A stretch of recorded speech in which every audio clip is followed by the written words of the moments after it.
Hey everybody, how's it going? Welcome back to the Chronicles of a Gooner podcast with me, your host, Harry Symeou. Hope you're all good, hope you're all well. A big shout out to everybody who's been waiting nice and patiently in the live chat. I had an absolute mare. I ran the intro. I spoke the whole intro, only to realise that I hadn't clicked go live on the YouTube side of things. Shocking, but we're here now. It's the Chronicles of a Gooner podcast, and on today's episode, we're going to be talking Martin Odegaard after Mikel Arteta provided an update with regards to his ankle injury. If you're looking for a preview of tonight's visit to Atalanta, you'll find that on your feeds. Just scroll back to the previous video or podcast episode, depending on where you're joining us from. We discussed tonight's opponents, the starting 11, and more. You're listening to the Chronicles of a Gooner with me, Harry Symeou. Be honest, guys. When Mikel Arteta refused to rule Martin Odegaard out of the North London derby, just 48 hours before the game, you thought that he'd be back much sooner than anticipated. I did. I fell into the trap. I'm not even going to deny it. There was a tiny part of me that thought that he'd be in the race for fitness against Manchester, to face Manchester City, I beg your pardon, this coming weekend. And then bang, Mikel Arteta hits us during his pre-Atalanta press conference with the news that we all feared. Yes.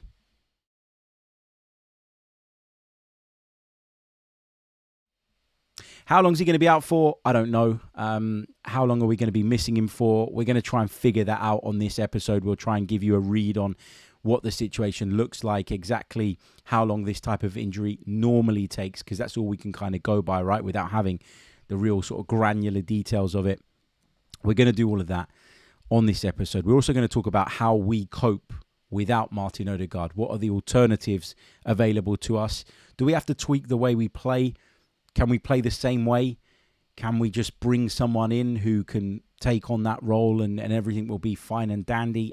We're going to get into all of that on this episode. So it's going to be quite an emotional one in terms of, like, I'm going to be saying things that I don't really want to be saying, but kind of have to because that's what the situation demands. Let's get into then exactly what Mikel Arteta had to say on this. Now, he called the injury, and I quote, something significant. And when it was put to him, would the captain be out for months? He said, I hope not months. But he stopped short of putting a time frame on the Norwegian's recovery. He said, I'm not a doctor. Based on what I've been reading and what some of the experts are saying is the standard for an injury of this type, I'm hoping that he'll be back at some point in November. Now, again, I'll just want to stress the point that I don't really know the details, the granular details. And even if I did, guys, I wouldn't be the best qualified person to tell you how long that is likely to mean he's out for. So I'm kind of guessing.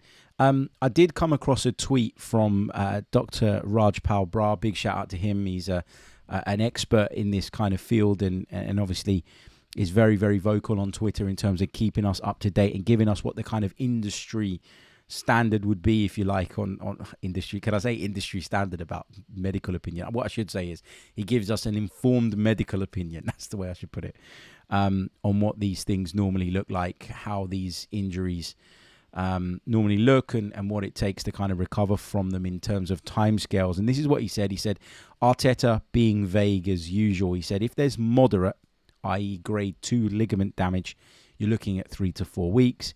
If there's a rupture, which means a full tear in one of the ligaments, the typical return is 4 to 6 weeks. If there's multiple ruptures, it could be 6+ weeks. There's no fracture, which can be 8+ weeks. Based on the full quote, Mikel mentions significant damage to one ligament, so I'd predict 4 to 6 weeks. That's what he says. So that's kind of what I'm going by in my head, 4 to 6 weeks. But it means he misses a hell of a lot of big games, doesn't it? There was a list of games going around online last night that he's going to miss. Look, he's going to miss Atalanta tonight. He's going to miss Manchester City on Sunday. Wednesday, 25th of September, we face Bolton in the Carabao Cup. Would he have even played in that? Maybe not, so I'm not too fussed about that one. 28th of September, we take on Leicester. He'll miss that. He'll miss our Champions League home game against Paris Saint-Germain. He'll miss Southampton. He'll miss Bournemouth away probably, and maybe he's back in time for Liverpool if we're lucky. If it does carry over into November, then maybe the game at St James's Park on Saturday the 2nd will be when he returns to the side. So we're going to miss him for a significant chunk. And, you know, I'm one of those people that moans when I face something that I don't like and complains about it and likes to get everything off my chest, which I feel like I've been doing over the course of the last week or so since we learned of Martin Odegaard's injury. I've been cursing the international break, which I think makes this whole situation a lot more frustrating, by the way. The fact that nobody thinks that this international break is necessary, because the timing just feels so strange, so random and so off. But I'm also someone who, once I get over that phase of mourning, if you like, quite likes to look forward and try and come up with solutions as to how we can deal with this problem. And so that's what I'm going to try and do predominantly on today's pod. I'm going to try and focus on the solutions, what we can do to make this period where we're going to be without our captain that little bit easier. And I'd love to hear your suggestions from the live chat as well. So make sure that you get them in.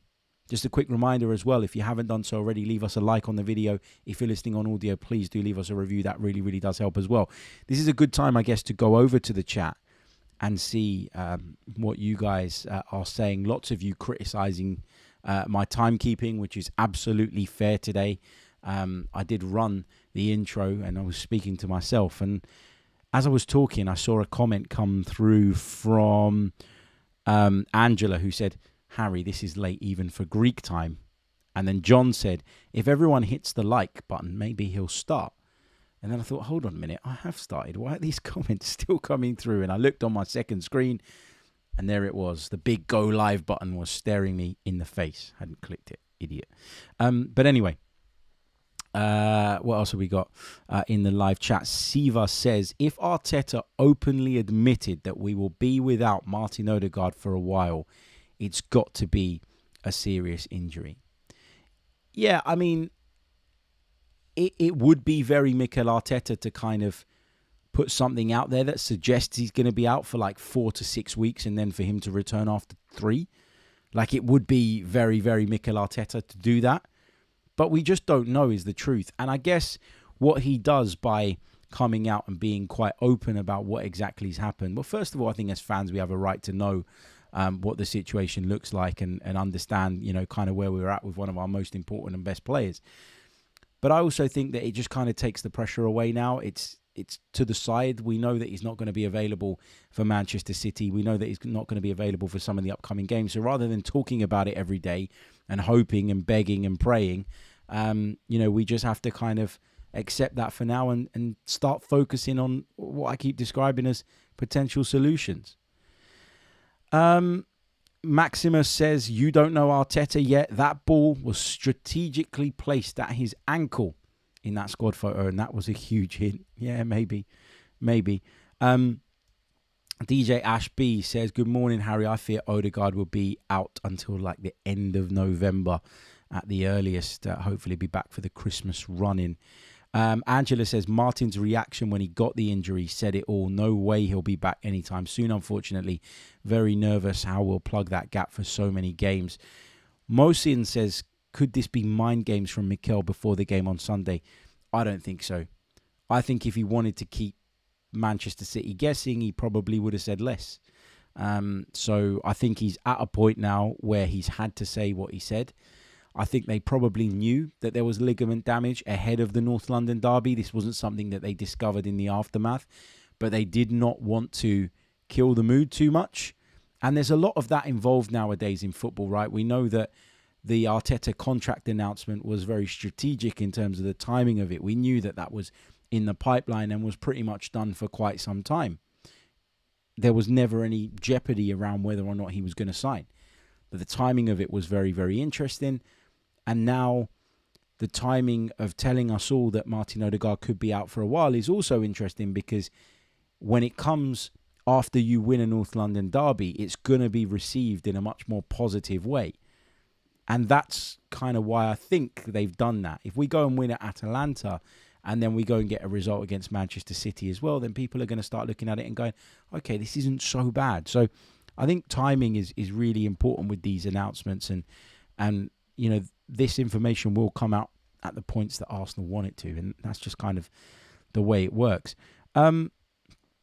John Daly says the only game we needed him for was the Man City match. Let's be honest. The squad is way better than we're giving it credit for. I think, John, it's not just, though, that Martin Odegaard is out.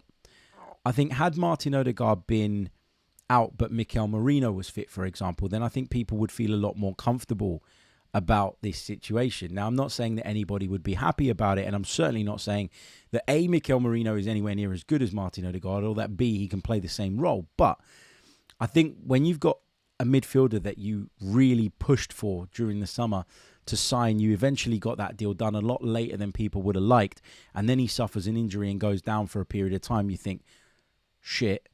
And then when you lose the guy that you could normally rely on to stay fit and leads your team, that's another hammer blow. So I think that's why people are feeling bad about it. It's a combination of all the injuries that we have, the fear of Thomas Partey going down with a problem at any given time, because we all know that can happen.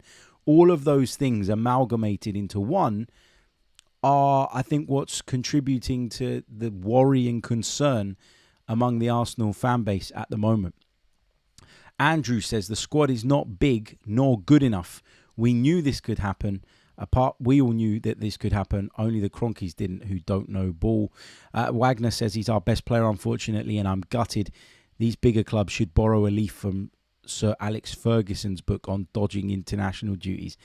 We kind of had this debate, though, at the time, didn't we, about whether or not Martin Odegaard should have played for Norway. And my view was very clear on this. Like, we might not want him to play. And we might have felt that it was better for him to stay behind and stay at London Colney and maybe use the kick that he got against Brighton as an excuse to dodge international duty on that occasion. But guys, the player has to want that. And that's the thing that I think everybody misses in this debate.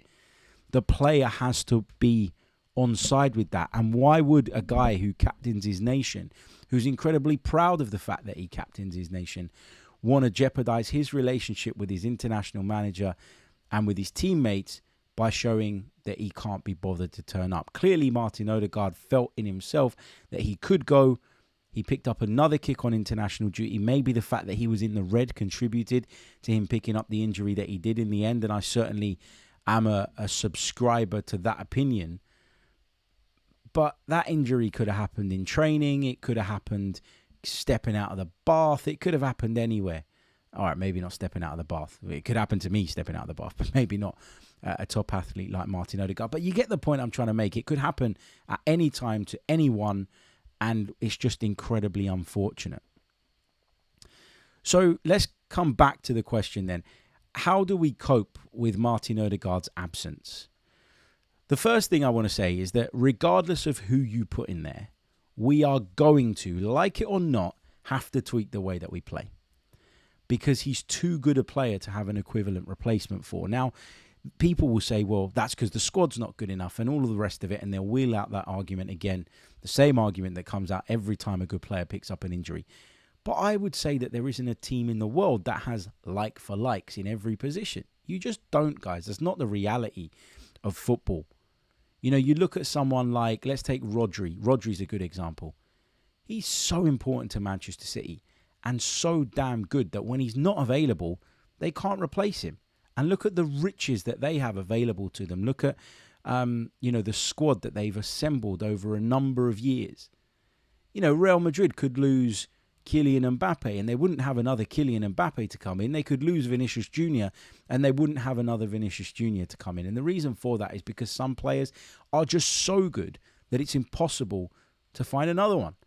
And you know, that's the position we're in with Martin Odegaard. There's a reason he's the first name on the team sheet every week.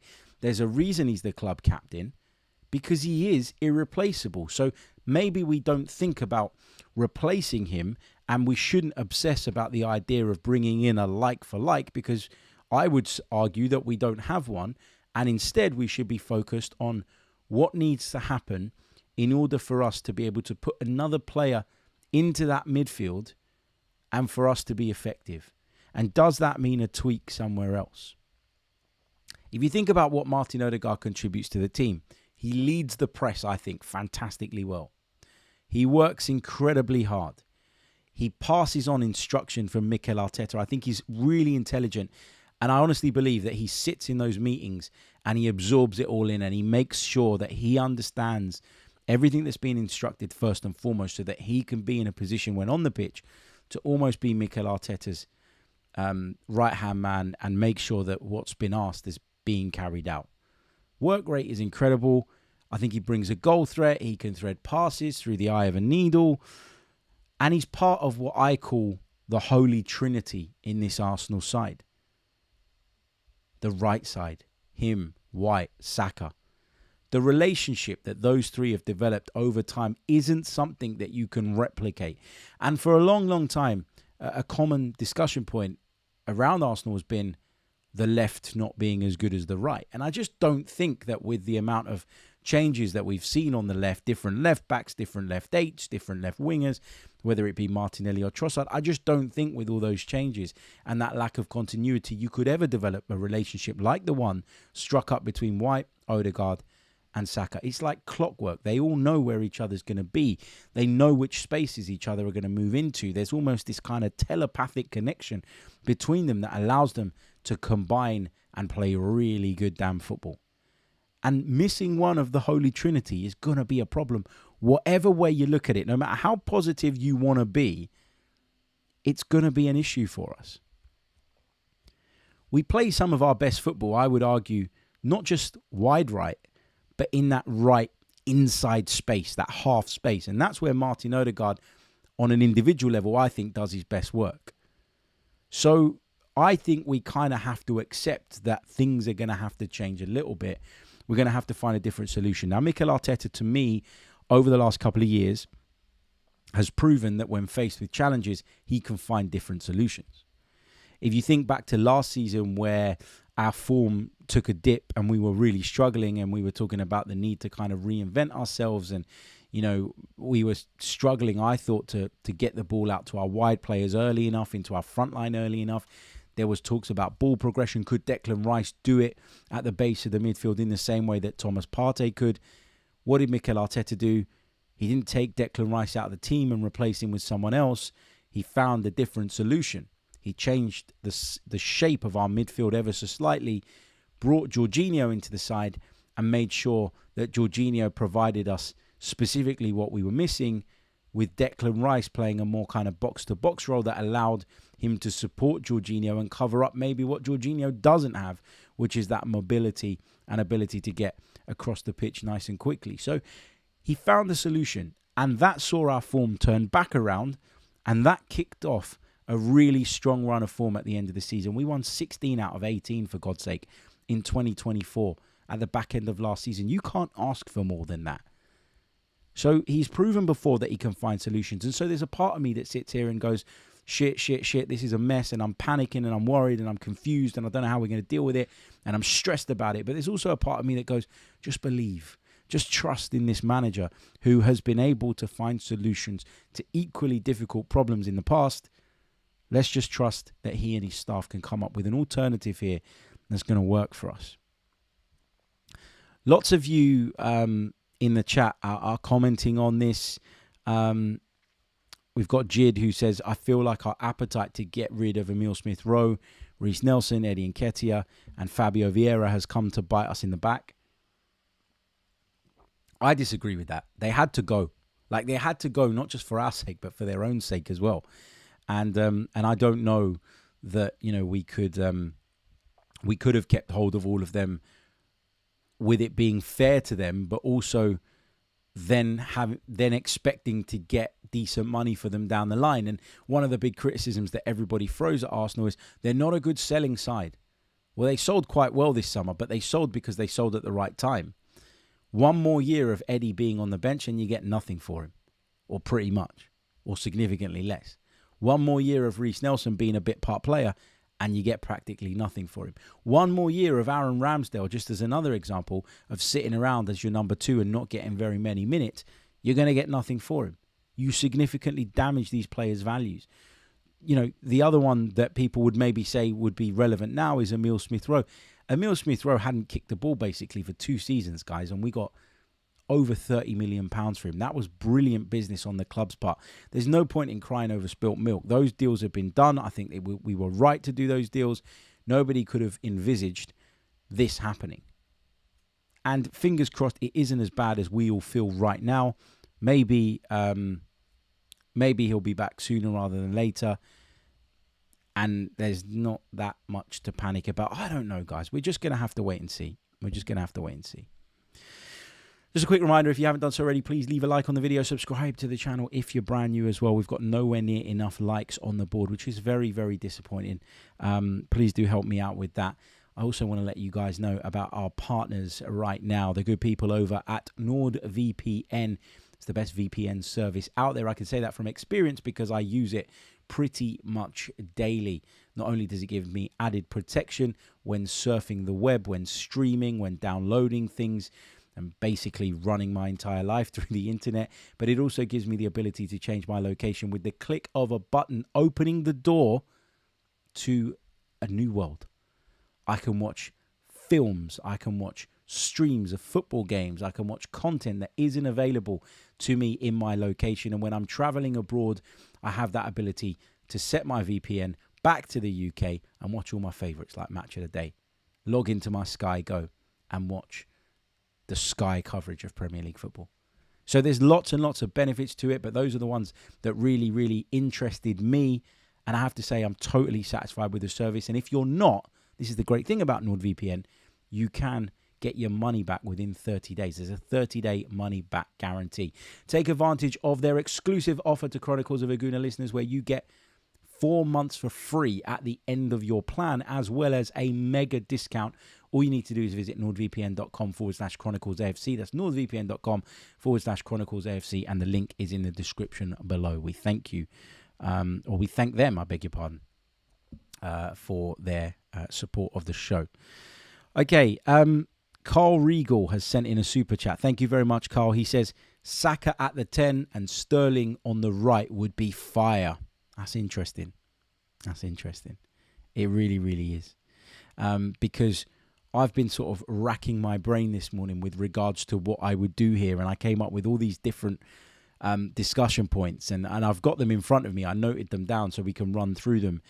But I didn't really consider Sterling at the Saka as the 10. To me, I want to cause as little disruption to what we know works as we possibly can. And so I'm not sure that that's the way I'd personally go. But it's a valid suggestion for sure. Some would say that it's just simply throw Ethan Nwaneri in. Like, that's the answer. Just bring him in. Very technically gifted player, left-footed as well. Likes to do his work in those inside right channels. Some would suggest that that's the best course of action. Not for me. I worry that we're going to put too much pressure on Ethan Nwaneri too soon. And he wouldn't be coming in and replacing someone who is out of form and who people are on the fence about, which makes it a kind of win-win situation for him. This would be him coming in and being expected to replicate the form and level of our club captain and arguably our best player. So I think this is too much pressure to put on the young man. I certainly think he'll get more minutes as a result of Martin Odegaard's injury, but to say he's the solution, play him every week, pick him every game, that's not the way to go for me. I do wonder if now that Gabriel Jesus is back, Kai Havertz becomes that man, the guy that's tasked with playing in that kind of advanced midfield role. Can he have more freedom if Declan Rice has his role tweaked? So if Declan Rice doesn't play as a high 8 and sits that little bit deeper to support either Partey or Jorginho, whoever's playing in that 6, while we're still waiting for Mikel Merino to come back, and that gives Kai Havertz more license to kind of get forward and be almost a second striker like he was at Tottenham, then I think that can work. And I got to be honest, that's where I'm leaning right now. Although my mind's not fully made up, that's kind of what I've got in my head. Some have suggested Leandro Trossard. Not for me. I don't like Trossard when he starts in central areas personally. People talk about him being a good false 9. I think he's a good finisher, which by default leads people to believe that he will be a good false 9. But I don't think he holds the ball up well enough. I don't think he's got the pace to hit teams in behind. I don't think he's got the physical presence to hold the ball up. So to me, that doesn't really work. Raheem Sterling has been talked about as a potential 10, but then you're adjusting our midfield a little bit too much for my liking. I think what you need to see, and it doesn't mean that we're going to go everywhere and defend like we did at Spurs for large periods, although I think we'll probably defend at Manchester City this weekend.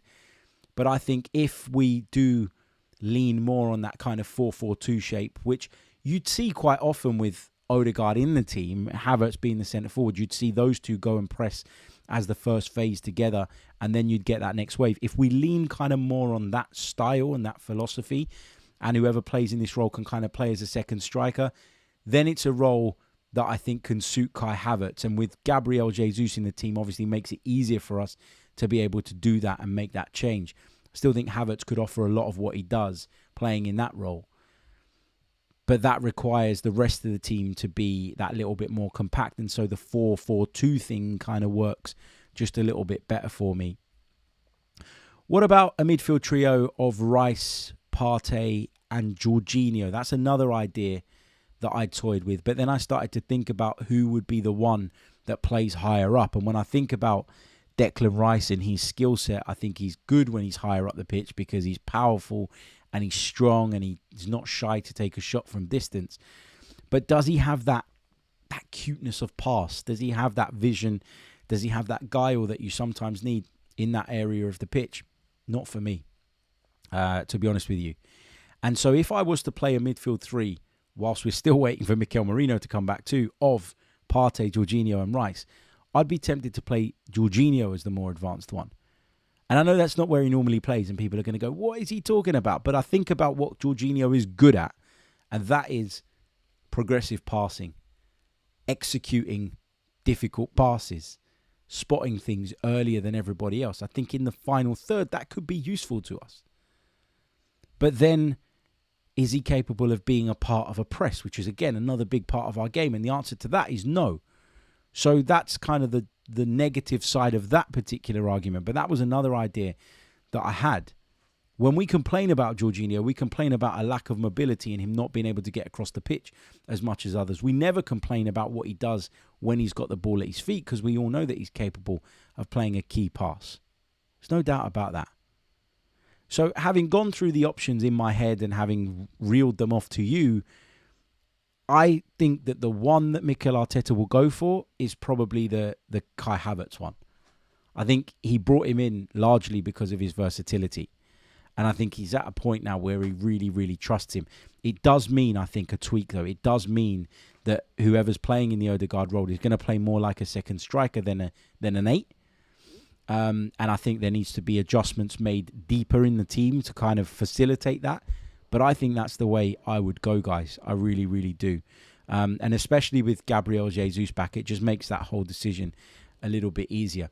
Look, I guess the good thing, if you want to look at this from a kind of glass half full point of view, is that we're not limited to just one option. And that's a positive, right?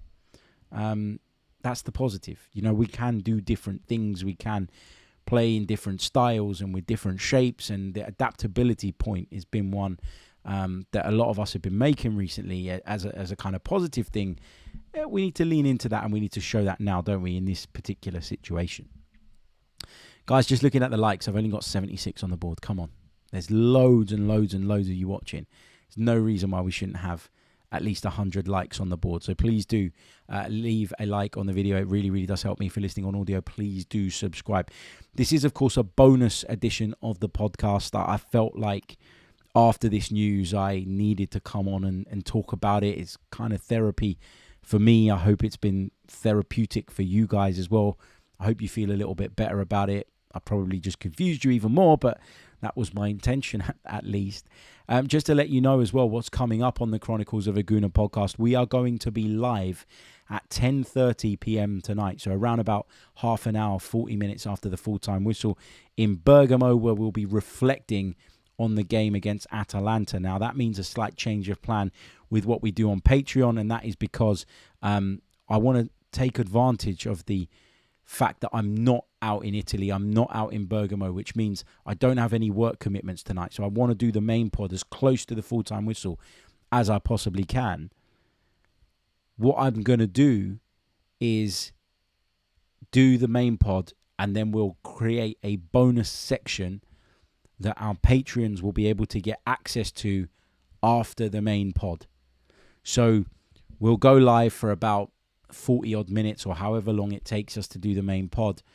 And then I'll stop the live stream and I'll straight away, while I'm here, while I'm at the desk, while my juices are flowing in terms of my thoughts coming across, I will record another 15 to 20 minute section based on a topic in particular from the game. And that will be the Patreon match day reaction bit. And you'll be able to access that around about 20 to 30 minutes after we finish the main pod. So I'm just flipping it around a little bit. I'm just doing them the other way around just on this occasion because I want to take advantage, as I say, of the fact that I am here. If you haven't checked out our Patreon proposition, do check it out. The link is in the description below. It's patreon.com/chronicles /The Chronicles of Aguna. You can check that out. Your support is very, very much appreciated. Lots and lots of you have been signing up recently, which is amazing. I can't thank you guys enough for your support. If you're not a patron, no problem, no sweat. Please do leave us a like on the video, though. That is completely free and it helps me a great deal. And of course, leave us a review on whatever your preferred platform is. I'll be back tonight then. I'll see you all after the game. Catch you then. Don't stress too much about Martin Odegaard. We've got serious business to be worrying about now. We've got a Champions League away game against a tricky opponent. Remember, you can check out the preview show of that one. It's the last episode in your feed. It's the last video on the YouTube channel. And yeah, we'll be back later to review that one. Until then, take care of yourselves. Have a great day. And up the Arsenal. Goodbye.